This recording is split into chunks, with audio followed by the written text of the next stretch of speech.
conversations. Let's have real conversations. Get ready to stir it up. Life events and everything in between. Let's go. Get ready to stir it up. No capping. If guests got you covered right up. Get ready to stir it up. Stir it up. Come on. Get ready to stir it up.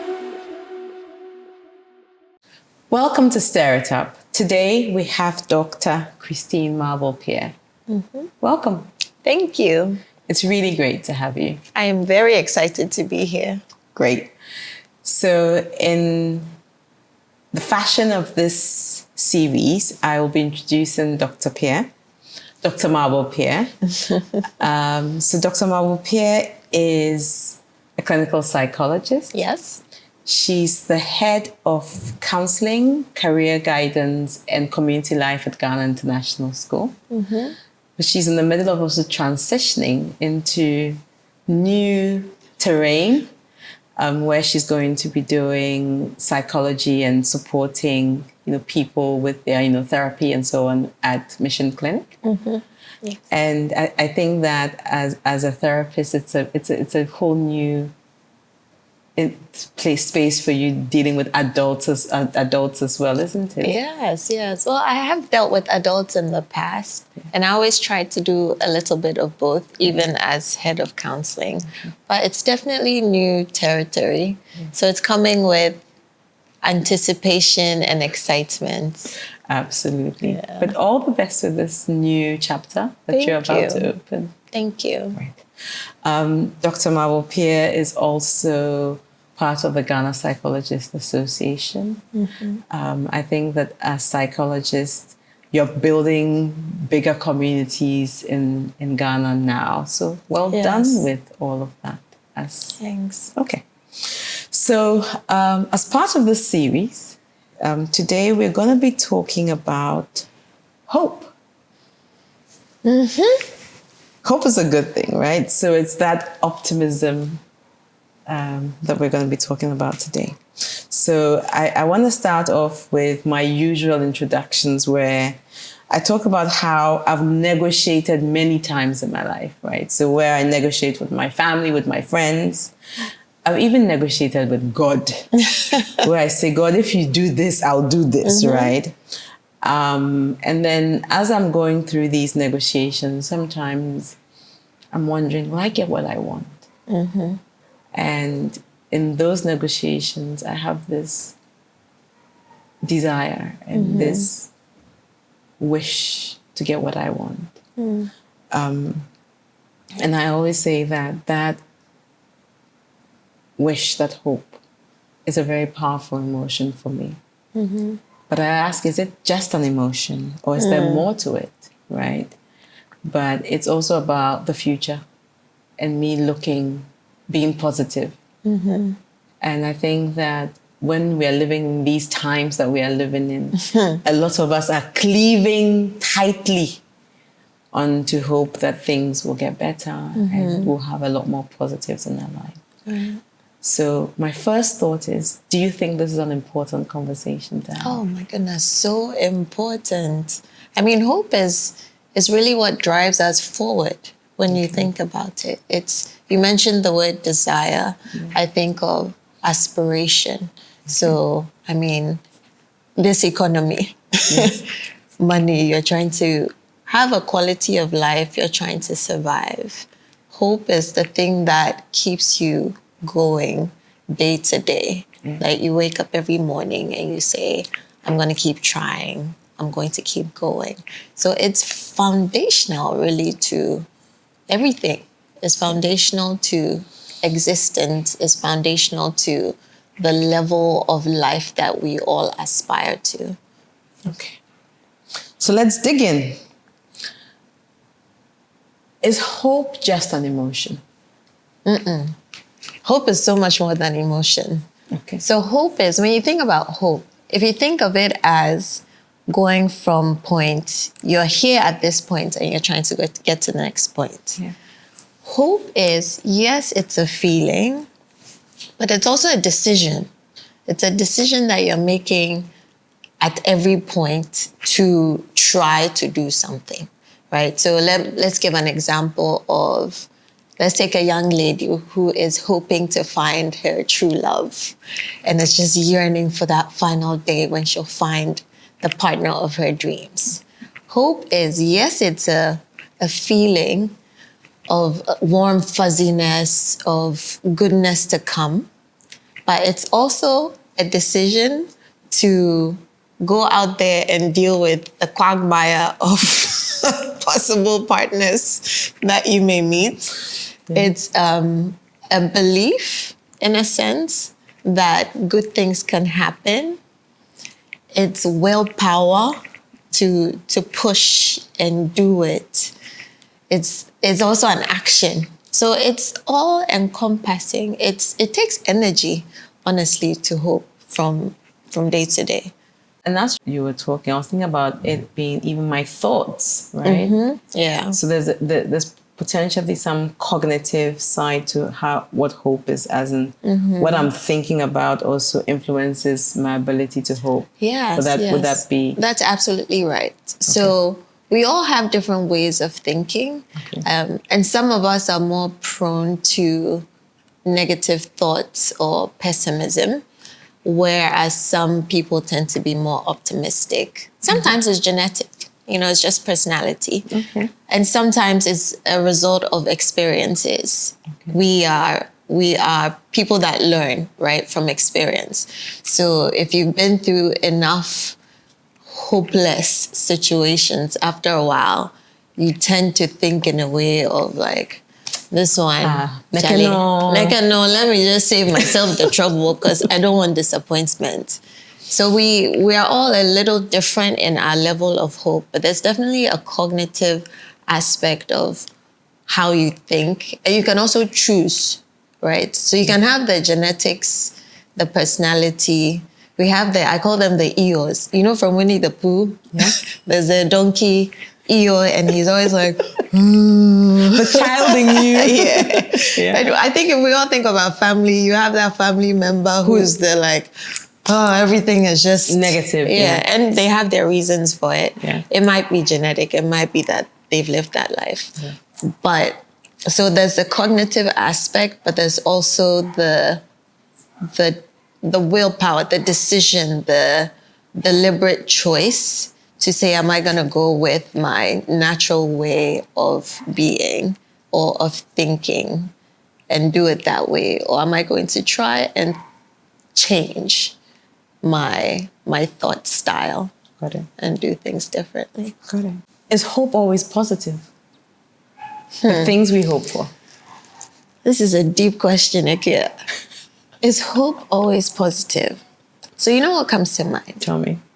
I think of the churches. Okay. I may be going into dicey territory. That's what we do here. That's what you do. So there are situations in which hope looks a lot like desperation. Okay. So usually we think of hope as this joyful, beautiful future. But you could hope for, let's take somebody hoping for a better life, more money. And the situation you're in right now is you're thinking, look, I can't keep going like this. Something has to change. You're hoping, but you could also be desperate in terms of how badly you need this thing to happen. And so hope is complex. The way I think of it, and some parts of psychology, some approaches in psychology, they think of the hope as the commitment to do something, right? But the how you commit, what you're willing to do to get it, whether you're in a balanced place or you will do or die, or you've given up. There's such a wide plethora of exactly. Things. So hope isn't always positive. It can get ugly. It can get dark. It can get. It can become the only thing driving a person, and can get them to almost lose sight of values because they're hoping for that one thing. Got it. Yeah. When you said hope can come across as desperation. I see that. And I think that sometimes it's also being taken advantage of. And as we get down the line, I think I do have a question on hope in relation to faith and religion and so on. So we'll get there. Actually, it's my next question. Right? Oh, okay. So let's dive in. Let's go into it. So when you think about hope and faith, how do they play together? Okay. So the way I think about it, and it may not be everybody's cup of tea, but I think of faith as, so hope is the thing that you're aiming towards, or the experience of wanting something. Faith in some ways is how you believe you can get it, right? So there's faith in your God, faith in yourself, faith in the system, maybe the government. Your abilities. Faith in bribery and corruption, if you know that works and you put your faith in that. So faith, in the way I'm thinking about it, is how the person thinks about where the control is coming from, so that they can then achieve this thing that they are trying to get to. So say your hope is to be CEO of a big time company someday. Somebody's faith, they'll put their faith in their God. They'll pray about it. Somebody will put their faith in their God as well as their abilities. They'll pray about it. They'll work hard. Somebody will put their faith in the connections that they have, the system in some ways. So the faith is where you believe the control can come from to achieve that thing that you're hoping for, if that makes sense. So you're looking here at faith as a lever that gets you to where you want to get to. Exactly. Got it. So let's think about faith in a religious sense for 2 seconds, right? Okay. So faith is a belief. So faith is pretty much, so let's look at faith in a more abstract sense, more than in a tangible sense, as in my faith is in my ability to be able to write a proposal that will get me the job. Right? So when I think about faith, in terms of my faith, almost like my religious faith, my belief in God versus hope. Because both of them are almost things that you can't see. They're not very tangible. Is there a connection between these two things? I think there is. I mean, oftentimes you can even think of them as synonyms, as interchangeable. So it's like faith that it will happen, faith that God will see me through, and I'm hopeful. So in some ways, it's very similar. It's almost coming down to like the words of it. Faith can, however, be very powerful, right? Because faith is based on a relationship with God, experience, looking back and seeing the ways in which God has brought you through. And so faith in some ways can be steady, kind of steadfast, an anchor almost. And there are studies that have shown that faith is related to better mental well-being and in some ways success because of just being so sure and going for the things. Got it. Yeah. Got it. Okay.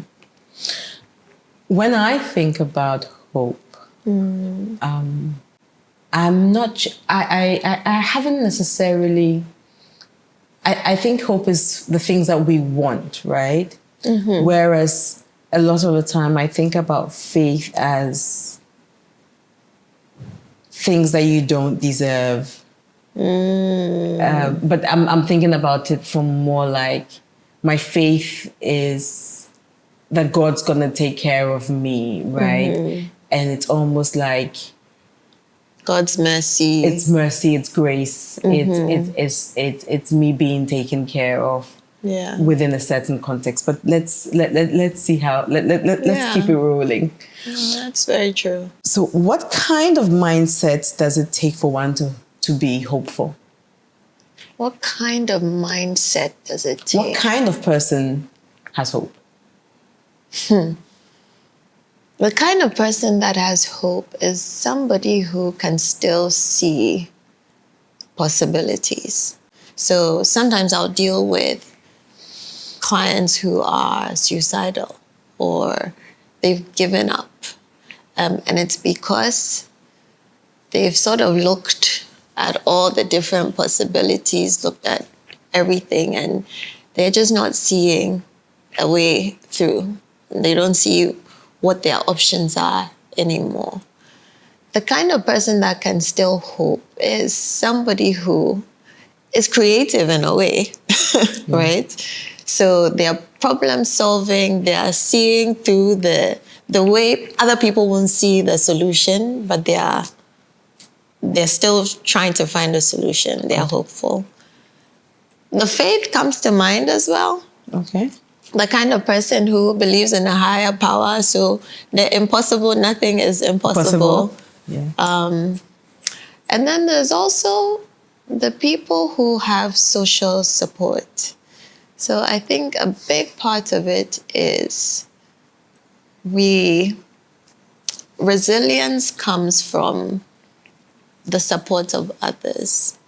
And it's hard to do things by ourselves. Oftentimes when we're at our lowest, and we've all experienced it, it takes somebody to almost like lift Prop us you up. Yeah. You can't, it's hard to lift yourself up by your bootstraps. Understood. And even if you're like, I can do bad all by myself, I can do this, I'm independent man or woman, sometimes we need somebody else to give hold you us up. that push. To give you a bit of a push. Yeah. So it's people who are willing to get that extra support and extra help from others. Okay. Yeah. So often we think that comfortable emotions or emotions that are dominantly positive, right, are the ones that come easy, right? Okay. And so when you think about, love, it's easy to come to love. When it comes Okay. I see what you're saying. that's what we think, right? When you think about hope, it's easy to hope. When you think about empathy, it's easy to have empathy. That's what people often think, right? And however, with the more uncomfortable emotions, or I know you don't say negative emotions, because as I've been doing research with this, I now know that emotions are not necessarily negative, right? So the things like hate and, for example, like jealousy or envy, and those ones are not. They are more authentic, and those ones are harder to come to. And I kind of have a different of opinion. Okay. I think that it's easy to build resentment for someone and put them in a box, right? But I feel like it's so much harder to love someone in spite of their flaws. And I feel like it's so much harder to be optimistic when things are gloomy. Yeah. Right? What are your thoughts? Like, I'm beginning to feel like the positive emotions are a lot harder to come by and sustain over a long term. Whereas a part of me feels like it's easier to hold on to negative emotions longer term. Just a thought. I think we change over time. Okay. Because just the other day I was thinking about, I have two girls. Yeah. And the youngest is 5. Yeah. And I mean the joy and the laughter and the optimism, it just comes so naturally for them. to them. And it's like, I mean, so right now we're struggling with, this is a bit of a personal, story, but we're struggling with teaching them Ga, which is my mother tongue. And so she's learned like 2 words. If you ask her, I speak Ga. I mean, then I'll say, okay, but kemonoko. what did you say? But I mean, she's not perturbed at all. It's like the world is my oyster. Yeah. I do feel that over time, as we get jaded over time, we're less likely to give people the benefit of the doubt. True. Our trust just kind of reduces. We see the negative more as we get older. So that I don't want to put a blanket, like positive is easier or negative is absolutely. easier. We can't right? make absolutes, We yes. can't make absolutes. But I do think over time, if we're not deliberate about staying positive or seeing the good in humanity, that's when we get to that point where before you realize that you're that old lady who's cranky and it's like, no, you can't trust anybody, because life will show you that there are people who will hurt you and put you down and who you cannot trust. It's your choice whether you then take that as absolute truth and the next person you meet, you approach them with benefit of the doubt, with trust, or you approach them as a potential backstabber. Yeah, so I think it is more difficult as we get older to stay in the positive emotions because of what we see. No, I can see that, because when you are younger, you've not had, because we are a bundle of our experiences and how we are nature and nurture, sometimes, right? So our experiences get us to a certain point. And I guess that's why I was saying that a lot of the time people think love is easy, or being Optimistic optimistic is positive. easy, right? And however, it's harder to be, being jealous or building resentment is. Yeah. But as you have those life experiences, and it's exactly what you've said, right? As you're going through your different life experiences, you might get to a point where you realize that, okay, love means that in spite of what the person is like, I still love the person. Yeah. And that's not as easy as No, that's not easy. one That is work. That takes work, right? Yeah. So the positive emotions are not just easy to come by. They actually require more effort, right? So I hear you that, yes, we get jaded, but beyond being jaded, it actually takes work to build love, And we can. And we like can. With the work. With the we work, can right? To maintain build it, and then it takes effort to then sustain it and keep it going, Yeah. right? And what's coming to mind is the workplace. Yeah. So I get clients or situations a lot where it's the work environment. So when you start there in the beginning, everything is fresh and new and you're excited. And then you start to see people's flaws over time. Yes. And then it becomes a whole quagmire drama of trying to figure navigating it. And what I try to tell people is ultimately you want a healthy work environment. Absolutely. And so you can choose to go the route of, now I don't trust them, or somebody's going to throw me under the bus and I'll be in trouble with my boss. Or like you're saying, putting that work in, because it's not black and white. No individual is all bad or all good. And it takes work to see the positive and to feel the love after you've seen the flaws Of someone. Yeah. But it's wisdom to know that everybody has their flaws. Yeah. And the way towards a more peaceful resolution is to try and see the positive And people. in people. Yeah. Staying on that for a moment and thinking about authenticity.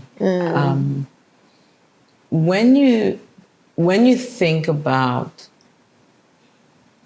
hope, and you think about the display of despair, if you were to, if in your practice, when someone displays despair and when someone displays hope, which of these two emotions would one say, oh, they are being authentic? And they can also display both at the same Yes, time. they can. Yes, so if someone is, that's what I'm saying, if the same person is displaying okay, which hope of or those despair, two? in which scenario? They're both very authentic feelings. They are. Yeah. I'm trying to get a sense of, as a culture, where do we tend to feel people are being their true selves when they're displaying those emotions? Okay. And it's not an Okay. absolute. Right. But where do we tend to feel people are being their true self? Probably the more negative one. Probably. Right. Because we tend to mask. We tend to cover it up, and almost like putting on makeup. You put on your nice smiley face, you go to church, you go to work, and oh, hello, by God's grace, everything is well. It's funny. Once I was at the hospital, and the doctor goes to the patient and says, oh, how are you today? I'm fine, thank you. And the doctor burst out laughing. He's like, you're in the hospital. You're obviously not fine. But We're you always see, saying we're fine. But that's what I was coming to. Yeah. That when we display negative, well, I'm not supposed to say negative. When we display uncomfortable emotions, right? We are perceived to be being our authentic self. Yeah, I see what you're saying. Right? Because it's more uncomfortable, it's gruff, it's the gritty. Exactly. Yeah. Right? Yeah. But I don't think that's necessarily always the reality. And we are perceived to be being, it's harder to display a negative emotion. But I'm just thinking to myself, is it really?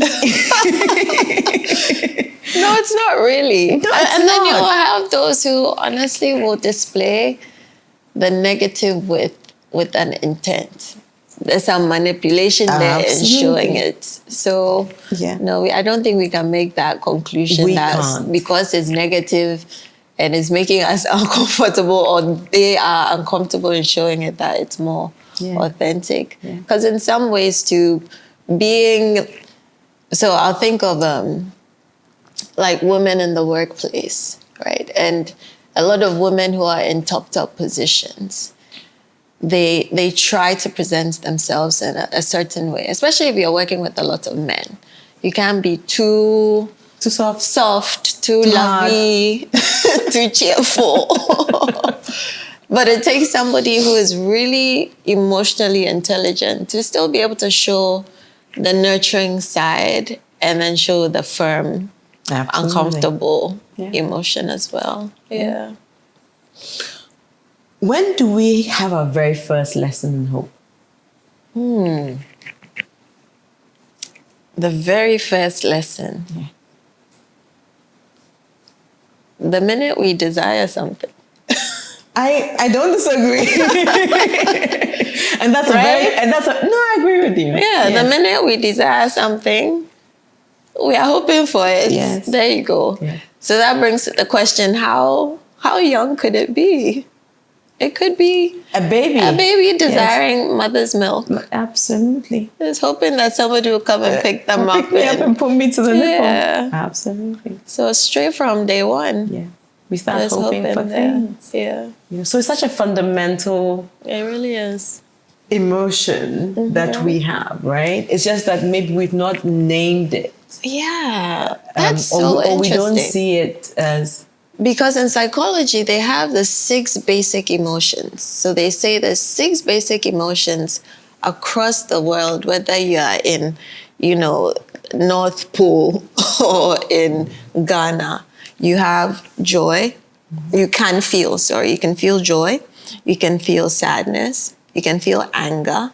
You can feel anxiety, surprise, and disgust. Yeah. So even disgust has made it to Yes. basic emotions. But babies show it when they taste something, Right. And they don't like and they it. have a face. They have a face.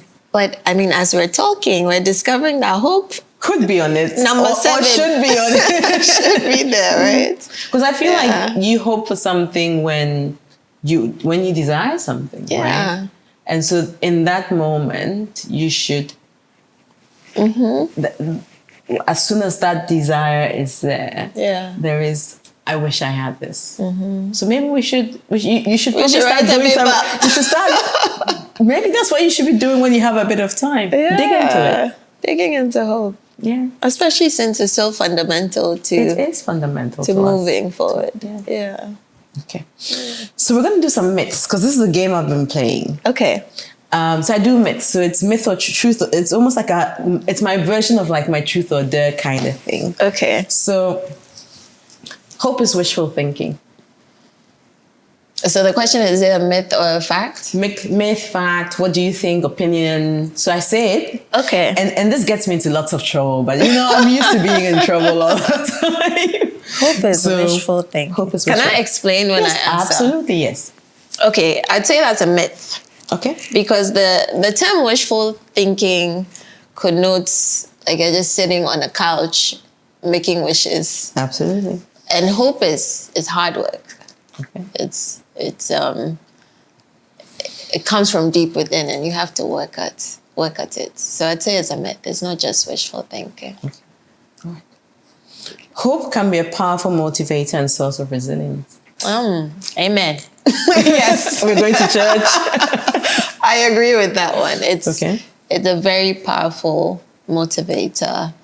I was reading the other day that even in health situations, the ones that are more hopeful and positive are more likely to heal or live longer. So it's a very powerful motivator at even a biological level. I can see that. Hope is for lazy people. Hey, no, I've already said it's hard work. So it cannot be for lazy people. Hope requires action. Yes, hope requires action. Hope is a passive emotion. Myth. Okay. Can I add something? Please do.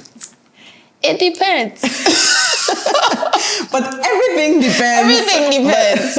Yes. Okay, so we'll say a myth, but it depends on the individual and how they are holding the hope. Okay. Right. Yeah. Okay. Hope has its limits. Hope has its limits. No. Okay. Unless there's a choice to end the hope. But hope is limitless. Okay. It's a superpower. Hope is born out of fear. Oh.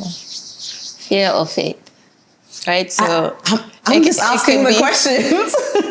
Now I'm being, I can choose to be the one who's asking the questions. Sometimes I can choose to answer some of the questions myself. Hope can be born of fear, yes, but it can be born of faith as well. True. Hope is selfish. Oh, no. Hope can be selfish. True. Okay. Hope is a feminine emotion. What? It's the myths. I'm putting them out there. Hope is not a feminine emotion. Okay. Emotions do not have a sex. If you are hoping for $1 billion, male or female. No, hope is not a feminine emotion. Hope and faith are fuel for the poor. Myth. Myth. Do you want to expand on that? I think it's important.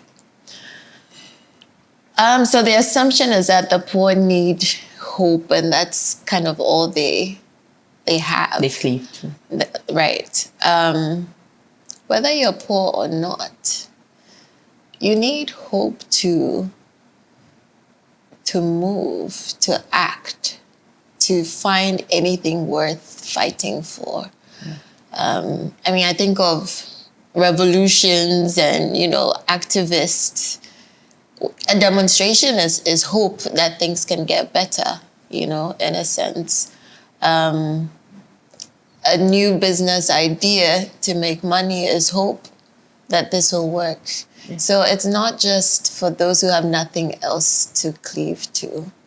And there are people who have everything in the world. And the things that they have, then there are things that they need that money can't buy. Yeah. And so hope is what they cleave to. Yeah. So when your health is failing and you have everything, it's hope that you cleave to. Yeah. When your child is going in a direction that's wayward and you have everything, it's hope and faith and belief that you would cleave to, right? Yeah. And other support structures, right? Exactly. When your marriage is in a particular direction, you know, so, or your relationships, right? So, so I think that you're absolutely right. So it's not about poverty. And I think I wanted to stick with this for a minute because a lot of the time we associate it in a certain way and it's not always accurate. Yeah? Yeah. Okay. Yeah. We only hope for things we don't have. We can hope to maintain what we have or not lose what we have, right? So, myth. And also get more.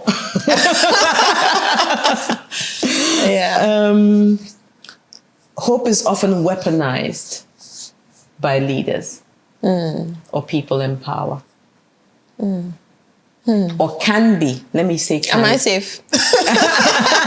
No, you're not. We will not answer this. We will crowdsource this.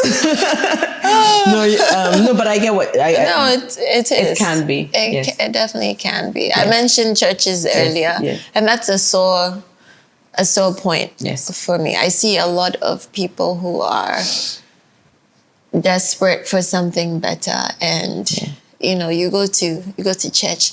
If you really believe, bring 100 Ghana, bring 200 Ghana, and they're feeding or taking advantage of people who are hoping for something. This dovetails nicely into the next two questions. What's the role of governments in providing hope for its people? And what have governments done well over time to both build and tear down hope? No, but this is not in relation to our cultural context. All so right. do not overthink so it. Globally speaking, governments. So people in general depend on the government for a lot, for the public utilities, the electricities or the spaces for their children or education. And it's one of those places where the individual often feels a lack of control as to what they can do about it. And it's in the government's hands to provide those resources. So oftentimes, governments coming into power will lay out their plans and they'll bring hope to the people of a better quality of life because of the plans they have. And so governments definitely will use hope to get people to get on board with their plans towards your life will be better, your children's life will be better. Yeah, they use hope. And when as you're talking, I think that it's a tool for getting support, right? Yeah. And it's understandable that people want a better life for themselves, right? Yeah. Okay. Within the religious setting, how does this play out as a tool for both good and bad? And I think you've touched on it a bit A little bit. Where the 100 Ghana. So please, what should go deeper. do you need? No, not going deep. What do you need? I will pray for you, then you give me the 100 Ghana. You see now. You should ask some people. Me, I'm a prayer warrior, so you should bring it and I'll sort you out. And I'm not even joking with that, but carry on. Yeah, so, I mean, I've seen it myself. I took a family member who had a chronic illness or has a chronic illness to a prayer camp. And we're surrounded by people who are desperate for healing. And it became very clear to me very quickly that it was a money-making venture. Yeah. And I was praying that God was still somewhere in there. And maybe the money is there, but also the faith, and God was listening. And eventually we left the prayer camp many CDs later. But without the healing. And the person has, speaking of hope, they found other ways to accept their situation and to hope for a better life, even with what they're going through. But there's definitely ways in which the church or religion, I shouldn't say the church, I say religious leaders in general can weaponize the hope.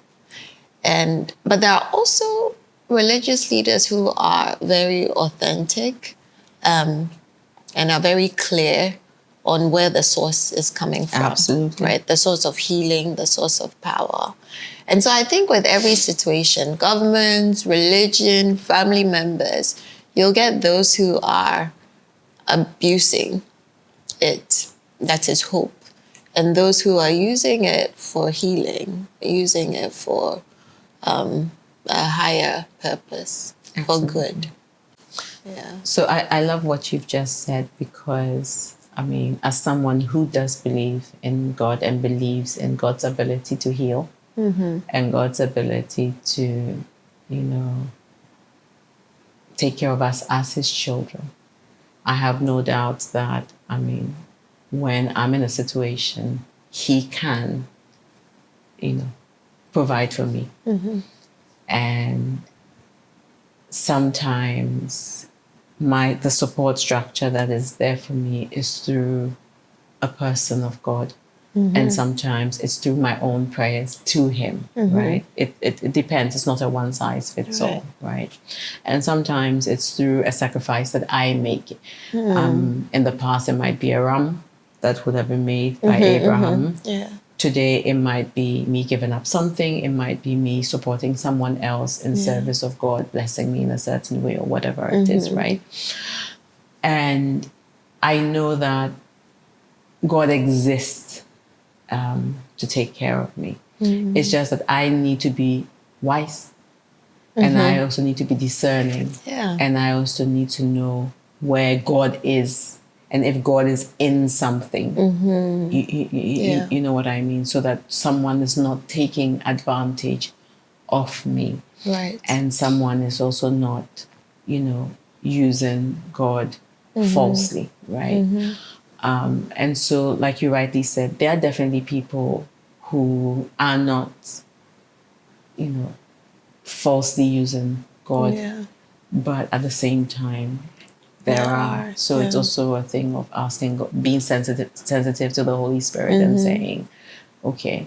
Yeah, having God, your own direct line to God, right? And being sensitive and saying that this is of God. And so I'll continue to commune, I'll continue to pray, I'll continue to interact or engage with this particular situation of this person. Yeah. Very true. All right. So let's dig into the things that are part of the human experience of hope. If there are 2 or 3 features or things that underlie the human experience of hope, what would they be? Features that underlie the human experience of hope. This is a deep question. Let me think through it. Okay. I'm about to start hoping for something. Okay. What could be in that experience? What would it entail? Okay. It would entail desire and belief. Okay. All right. So the desire for the thing, that strong, almost tangible wanting of something, it would entail a belief that it can happen, right? Because if you don't have the belief, you can't hope for it. Absolutely. And then I'm wondering if there's more to it. Desire, belief. There's a certain, related to the belief is that certain idea of optimism, of, I don't want to use the word hope again, but Would your past experiences come into play? okay. In terms of, so this is a thought for you. Okay. I think that we hope for only the things we can imagine, Okay. right? Right. We're limited by our own imagination and vision. So if I want a Bugatti and I can imagine I can buy a Bugatti, I'll hope for a Bugatti. Yeah. But if my own is a VW Beetle, that's what I'll hope for. Or Yeah. you understand? Or if my own is a Camry, or if it's a... Look, what car do I want? Let me start thinking. Now is the time. Now is the time. Get your vision board. Yeah. You know. Yeah. So just a thought that when I get into the time of hoping, so maybe let's do a brainstorm. Okay. So I've decided that I'm getting myself a Mercedes. Which Mercedes do we want? Yes. Unimo. Minimal. So ML something. Okay. All right. something. Let's say we're getting ourselves like we don't know inside, but let's say we're getting ourselves a Mercedes. But we want it. We want it. We're getting ourselves a Mercedes, right? Yes, it's going to happen. It's going to happen. I think our experiences or exposure influences the what we want and the how we want it. the what we want, potentially. Okay. Yeah, definitely. Yeah, so we are, like you were saying, you are limited by what you can imagine that you're going to get.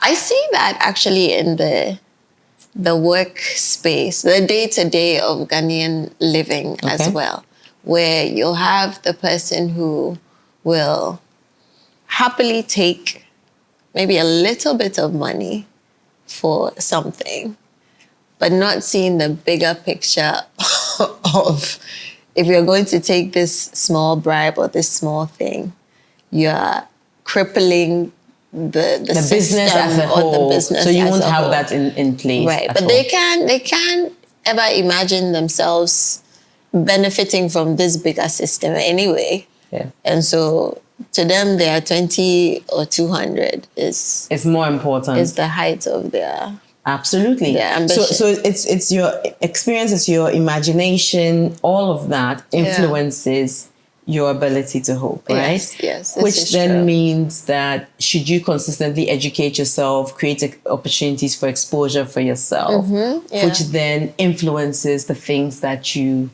hope for. Yeah. So the pursuit of knowledge, the pursuit of what the possibilities are. And the more you read, the more your own mind will start to climb further and imagine even bigger. Yeah. Can we teach people to hope? We can? Yes. Okay. Tell me how.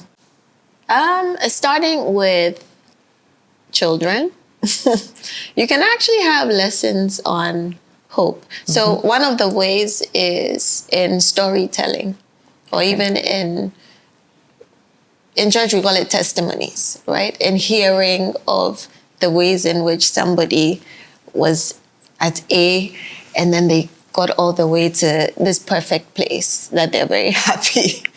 And just by hearing these real life stories, children, adults start to believe and hope and know that hope is not just wishful thinking, but it's a foundational basis for building into reality. So storytelling, testimonies is one of the big ways. Explicitly talking about it, and imagining, like you said, and creating and getting them to get excited about the possibilities. So Toyota has this drawing competition where the children can imagine any kind of car and what it can do. Maybe it can collect the rubbish, or it can fly, or it can take you to Paris and back, anything at all. And it's a project where you're teaching them to create and imagine. And in doing that, you're building that core emotion of hope in them, because they are learning to dream and envision and hope. So you can definitely teach hope. And even innovate as well. And innovate, yeah. You can teach Because they're them. finding solutions, because there might be something they're trying to solve within that. Yeah, Right? yeah. Okay. Can hope exist without uncertainty? Or is hope fundamentally intertwined with the unknown? Yeah, if it wasn't unknown, it wouldn't be hope, right? It'd just be waiting. If you knew for sure that it was going to happen, you wouldn't need to hope for it.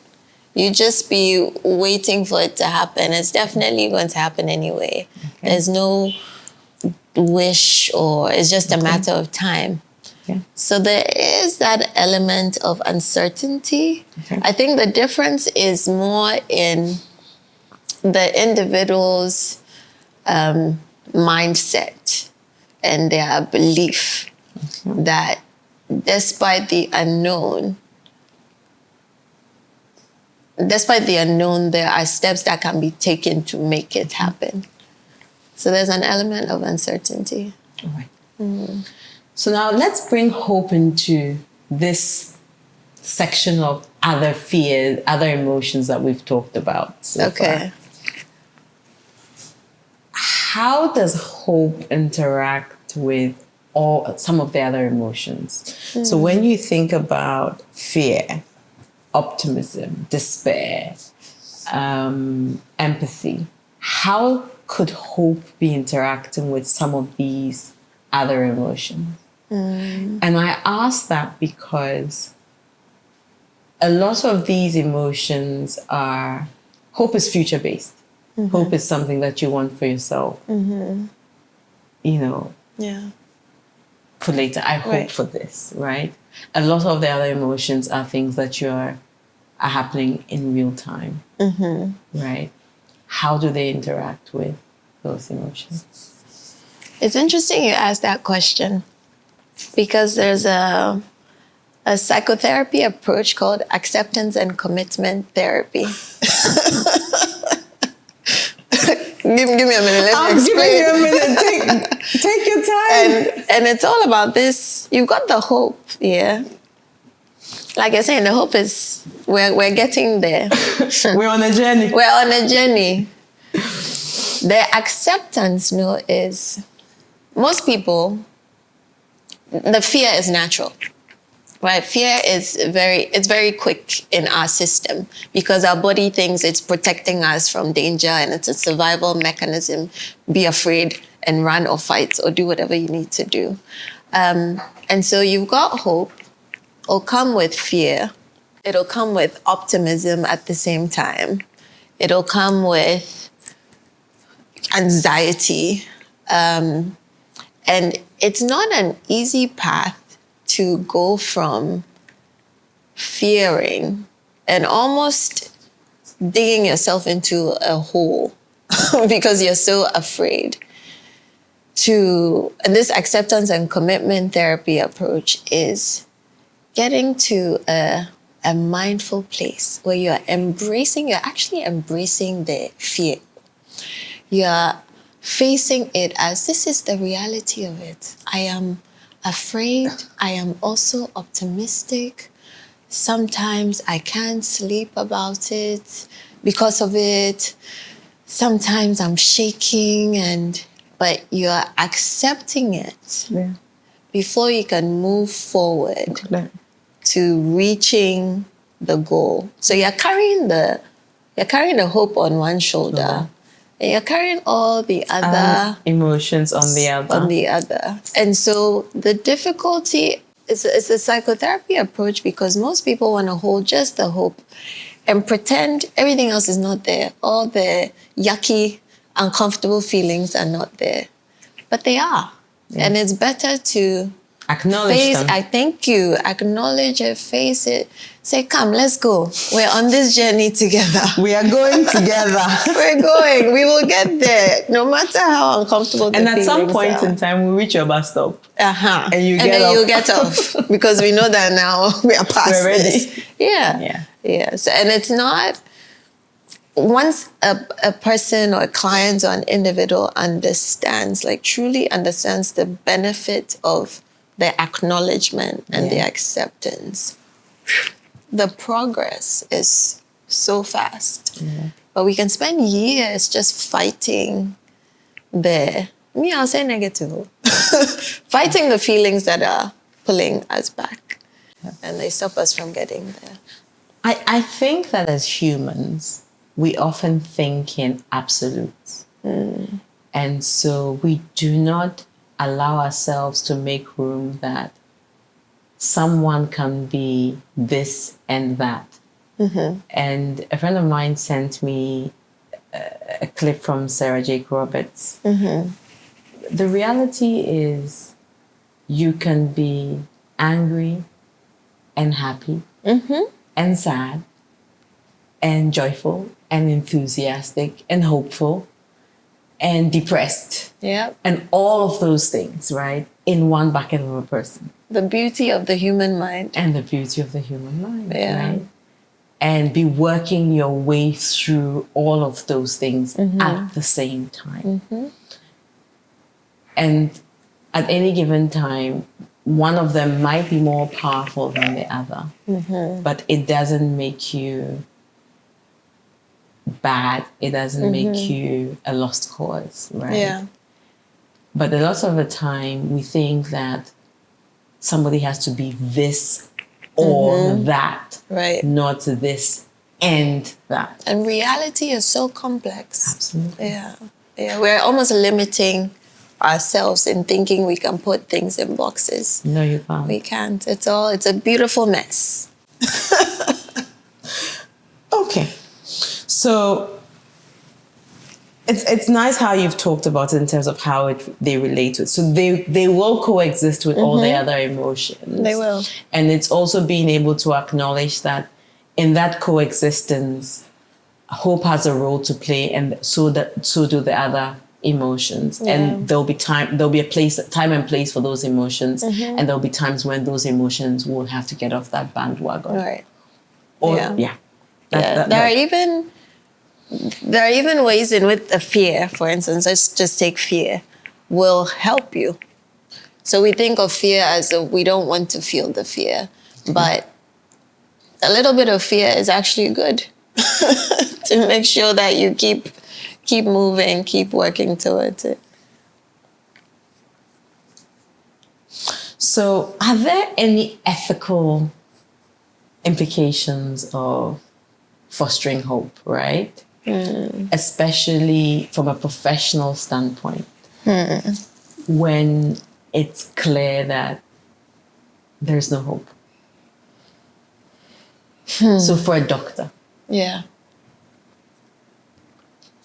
There are times when the doctor, for instance, has to be very careful in how they present something like a prognosis. Because if the person is terminal, for instance, yes, they can continue to hope, they can draw on their faith, but it's important to give them the reality of it. There are many situations in which sometimes they're afraid to say exactly what it is, how things are going to be. Oh, you have 6 weeks, or you have a year left to live. And in not letting the family know, you are actually depriving them of the possibility of closure of making the best of the time they have left. On the flip side, you know how we said earlier that hope has been shown to be related to health conditions, so that people seem to overcome illnesses just from that faith and that hope. And so it's a balance where you let them know that this is what the science is saying, this is how much time you have left. Or if it's a chronic illness, there's no cure for this. You're going to have to adjust your life in certain ways. There's always hope, but realistically speaking, start to make changes to maintain your quality of life or make the best of it. So we're wrapping this up now. Okay. 2 more questions. Okay. How does hope influence our decision making? It helps us decide how far to go. So give me a real scenario. Okay. And how hope would. Okay, so let's see, we can use a career thing or we can use a love thing. Or we can do Money both. or love. Okay. Okay, let's start with love. So it's nice and warm and fuzzy. That's fine. How does hope influence what was the question? How does hope influence Our decisions around love? Decision making, yeah. Yeah.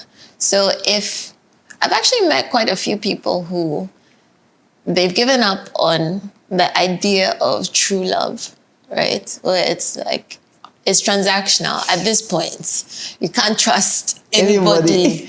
Just make sure they have enough money. Your children will be okay. And so it affects their decision making. I'm just looking for pa. My partner will cheat on me. I know by all means it will happen. They've lost all hope of a faithful marriage. Yeah. And so they'll lower their standards. Okay. They'll decide, I'm going for this. They won't push for the ultimate best. Okay. Or on the flip side, if they maintain hope and they say, even though I'm seeing all this around me, I'm seeing so many unfaithful marriages, I am still hopeful that I will find, they will maintain that standard and hold out to try and find the best. So it's going to affect your decision making. It's going to affect what you settle for in the end. It also affects your state of being, right? If you've, in a sense, accepted that there's no ideal, then you're sadder, for want of a better word. And you go into a partnership, you're settling, you're already a bit disgruntled about all of it. So it definitely affects long-term how you are in the relationship and what you go for. Okay. Yeah, similar with money too, right? You dream big, you go for it.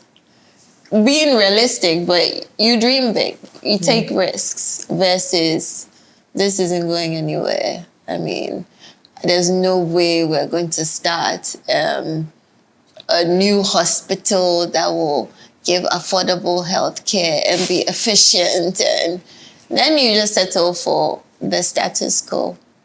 Or you dream big and you go for it. It affects your feelings, your state, your emotions, your ambitions.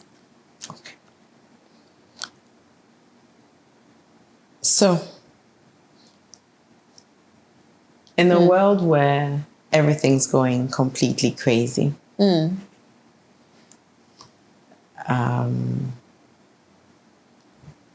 I have often gone back to a Bible verse that I absolutely love. Okay. So it's Jeremiah 29:11. For I know the plans I have for you, declares the Lord. Plans to prosper you and not to harm you. Plans to bring you a hope and a future. And for me, it's always a default, right? Because it's just the knowledge that I have that secure base that holds me firm. Even though it's contingent on so many things, right? It's not just in the fact that he says he will do it, right? Right. There are so many other contingencies. I think that hope is such a fundamental thing for us as humans. Yeah. Because without it, and without knowing that there could be something positive out there for us in our lives, we would be lost. Because there's so much negativity and so many dire things around us. And if we are to be honest with ourselves, there's so many times when God does show up and we don't even realize it. Yeah. Right? I'm just wondering that, but from an everyday perspective, for all of us, everyone listening, everyone watching, beyond our faith, if there were 3 things that we could be doing as everyday people walking the streets, reading a book, listening to music, going to work, cooking for our children, providing for our families, that we could do to keep hope alive, what would those 3 things be? Okay. So the first thing I would say, gratitude for what has happened already, because we need to remind ourselves of what God has done in our lives already. And so a daily practice of gratitude, it can be 3 things in the evening you remind yourself. It can be with the family, but staying in that hopeful state is very easy to do if you stay grateful. The second one would be a vision board, because you need to see where you're going. Okay. And like you mentioned earlier, the sky is the limit. Don't limit God, don't limit yourself. Dream big, but make it a visual, because we forget. Sometimes you go back to your vision board 6 months later and be like, oh, I've even forgotten that I was planning to build hostels someday, So have that vision board. And there's something about the visual, if you go into detail with it, it will almost like revive you. It'll bring that hope back daily or weekly. Yes. So gratitude, the vision board, and then sharing. So you sharing your stories and hearing other people's. There's something about the art of conversation and communication that gives us new knowledge, but also new hope, because it's almost like light bulbs will go off. I'm like, oh, it's true. Yeah. I didn't realize, or I'd forgotten that this is possible. So gratitude, the vision board, and sharing as a community the stories of hope. Thank you. Welcome. I'll make Thank you a you mocktail. too. Oh yeah? Yes. Hey. But that's the fun part of all of this. All right. So, to the fun part of this, Okay. you're required to taste it Okay. and tell me 2 things that you taste, or 2 things that are in it. Okay. Now, given that you're a newbie to this, I made it quite simple, so I'm sure you'll get it very easily. Hey, pressure. There's no pressure. Okay. I will say for starters that you're not allowed to tell me there's ice in it or there's Okay. water in it, or there's sugar in it, because they keep coming up with creative things. But yes, thank you so much for coming. It's been really good to have you. It's been a I pleasure. will start with clinking of glasses. Thank you. Now let's see where you get to. Okay. I like it. Coconut? Yes. I Okay. thought I'll make it very simple for you. The question is the fruit. Pineapple? So it's a pina colada. There we go. Stir it up. Thank you. It's a wrap. That's one of my favorite drinks. Is it? Mm-hmm. Good.